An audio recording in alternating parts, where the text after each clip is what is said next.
Towards the end of 1943, when I was nearing my 18th birthday, I received the brown envelope which meant that I had to register for war service. However, a situation had developed during 1943 which was causing grave concern for the government, a shortage of coal. Thus it was that Ernest Bevin, the Minister of Labour, appealed on the radio to men who had left the pits to return.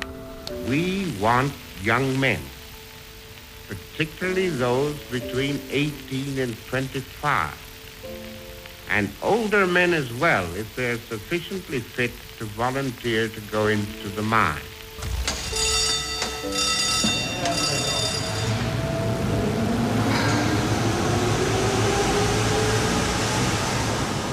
I imagined I'd be a Spitfire pilot or something like that. But my batch was the first one to be balloted. Every man who registered had a number, and the last number in his digit, however many it was, would be the one that they would be balloted by. So it was his secretary who drew a ticket out of his hat, no, 1 to 10, out of his bowler hat. And every time they would say that the ballot this time was number 2. So you looked at your thing, you said, oh, that's me, I'm going down the pits. You were told to go to a pit for training, and you had your documents just as though you were in the army going to a barracks somewhere. Time was divided by being down the pit doing physical exercise, and it was Churchill who said that we were trained the same as the paratroopers and the commandos, because we had all these sorts of very strenuous things, and this was to toughen you all up. I mean, up to then I'd been pushing a pen. So we were trained for 4 weeks, and then that was supposed to have got us ready for being sent to a pit. You had 2 weeks training on the surface, and then you went underground. Bevin had said, the son of the working class and the son of the Lord shall not be exempt. Everybody has to go. Some people didn't want to go, and they decided on prison. I suppose that I looked at it in a philosophical way. I just thought, well, if this is what they want me to do to win the war, if they'd said, oh, you go into the submarines, I'd have been going to submarines. If it had been anything else, I would have done what I was told. Today, for the very first time, come the Bevin Boys, who were conscripted for national service in the coal mines during the Second World War, when Ernest Bevin was the Minister of Labour and National Service.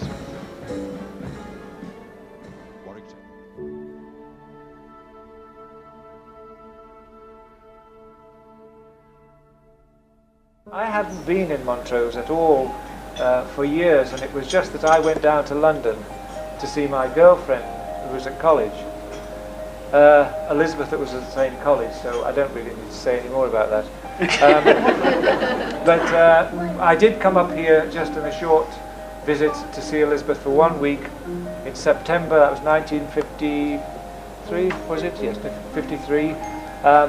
Then I invited her down to see me at Christmas, and then I came up for Hogmanay. So the next time I saw her, I thought I'd go to this friend of mine, and I came up with 2 rings and sat on the tram in Edinburgh and flashed 2 rings and said, how about getting engaged? And she wasn't sure, and I said, well, just try it for the weekend.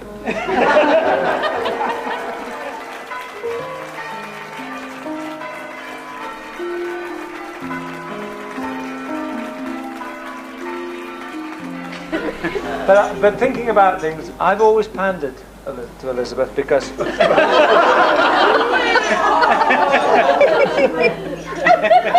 when she was a little girl, the one thing she wanted to do more than anything was to be a gypsy.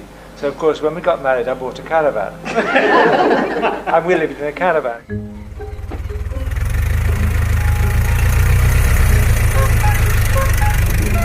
So we came up here, and when I think about it, we've had a lot of good times, we've had a lot of hard times.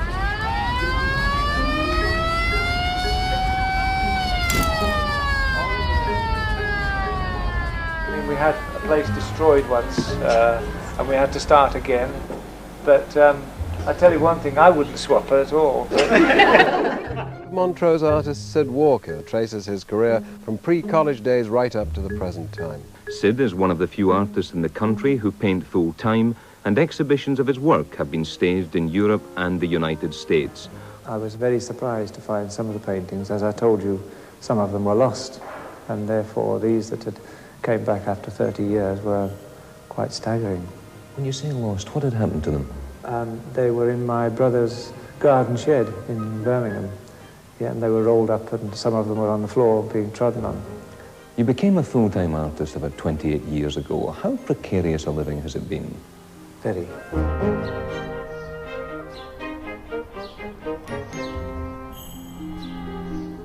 Well, I'm using a viewer, and this has been going since about 17th century, so it means that by holding it in front of me, I can view through it and compose. It's rather like a wide-angle lens. Well, I want to get something in the way of a blue for the sky, and I want something that's lighter, because I'm going to put that in first of all. You carry on then, Yes. just let me watch what you're doing.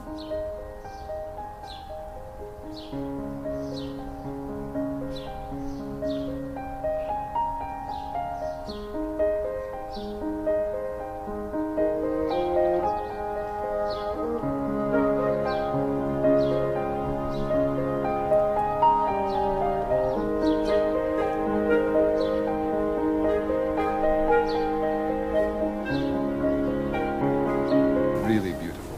What do you think, folks, eh? Quite startling. Oh, really? Amazing. So- It's wonderful. and it's signed there in the bottom.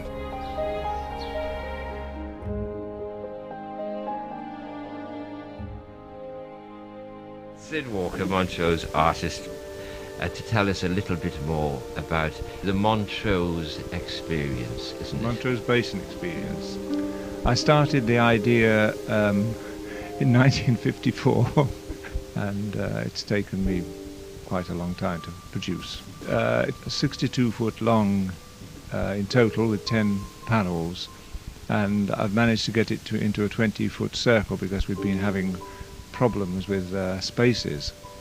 I can remember taking Chris Hardy, the reporter, in with me, and we got into the centre, and it was quite hard going, you know, the ground. And then he went back to say, oh, I can get a good picture from here, and I heard this. And when I looked around, he'd gone nearly over his Wellingtons. I took some photographs, but then I went out a number of times afterwards, taking video, slides, prints, you know, all sorts of photographs, some with a wide angle, some with close-up, just to get, I mean, a lot of pictures. And I've been using these to do the painting. Well, it was a very involved process to get them together. I got an Ordnance Survey map and drew onto it to work out the panels, drew them onto it. Now, I know it's been in Old Kirk Hall. That was actually for the newspapers, yes, and for me to see it, because up till then I hadn't seen anything other than separate panels. So I saw the whole length. Any other effects? Yes, there'll be the sounds of birds, geese, and also the sort of texture underneath, and then the lighting as well will be able to take you in the centre from dawn through to dusk. And you also will hear a train going over the bridge, and that is an actual steam train of Montrose. It's been very exhausting, and I think that now I'm beginning to realise how exhausting it has been. Well, even when I saw it in the church hall, I looked at it and thought, heavens, if I'd known about this, I don't think I would have started right at that time. Yes. Rick was really the person who allowed me to do it. And Elizabeth. Syd, thanks so much.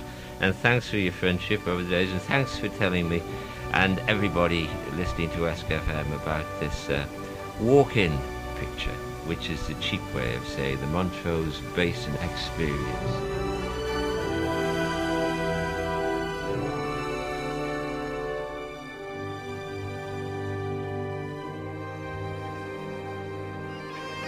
This year, the Prince of Wales is to hold an investiture for some 60 men and women whose awards have been announced in the Queen's Birthday and New Year Honours lists. To be commanders, military division, most honourable Order of Bath, to be a companion, military division, Royal Victorian Order, to be a commander, distinguished service, icons.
great, really great. It's nice as well to come to Holyrood. It's the first time invested in the period, isn't it? You know, since the government has been in Edinburgh, so that's good.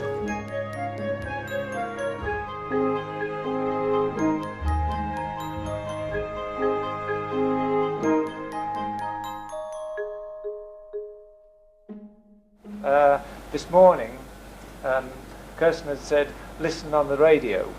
So I think we've got the tape here. Well, we were all like this morning. Kirsten, what on earth are you doing? First of all, sending me a card and then sending me a letter. Kirsten writes in to say, would you please play a request for my wonderful parents, Syd and Elizabeth Walker from Montrose in Scotland, who will have been happily married for 40 years this Christmas. But they're also having a celebration on the 17th at a reception in the Park Hotel, surrounded by family and friends. Would you please send them all our love? That's daughter Kirsten, and not forgetting Fiona. Also sons-in-law John and David, and the 5 grandsons are Christopher, Nicholas, Matthew, Jamie and Robbie. I would love it if you could please play a song that, well, because they're just like that song, we had simply no choice but to request Louis Armstrong. Elizabeth just walked in and Jenny jumped up. She's licking all over the microphone. She's grown quite a lot. He was going to have going to sing to you. He's not going to sing, Fee. He's just had 2 whiskies and 3 glasses of wine and enjoyed it very much. He's not going to sing. Have a nice day. Well, it's really near the end of the tape, Fiona, so I'll just say cheerio. I'll get Dad to shout cheerio. Cheerio, Fifi! But take care of yourselves, both of you, and love you.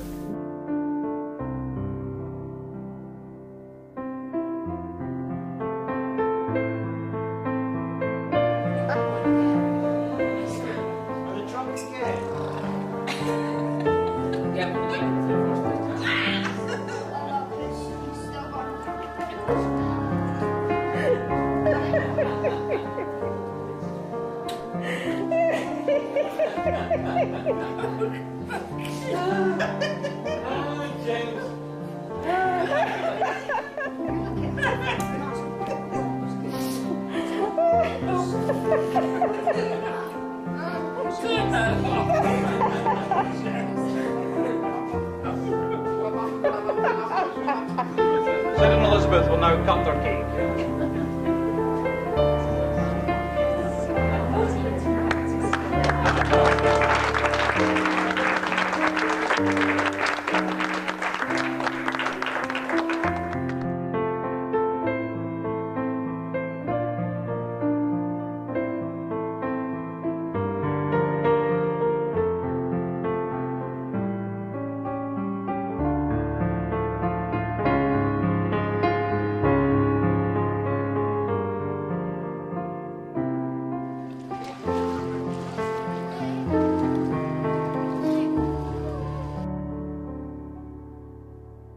I would just say thank you all for coming here. Thank you, Kirky, for doing this. Thank you, Fiona, as well, and everybody else who's supported us by coming here. It's lovely to see you. We love you all. Cheerio. Love you.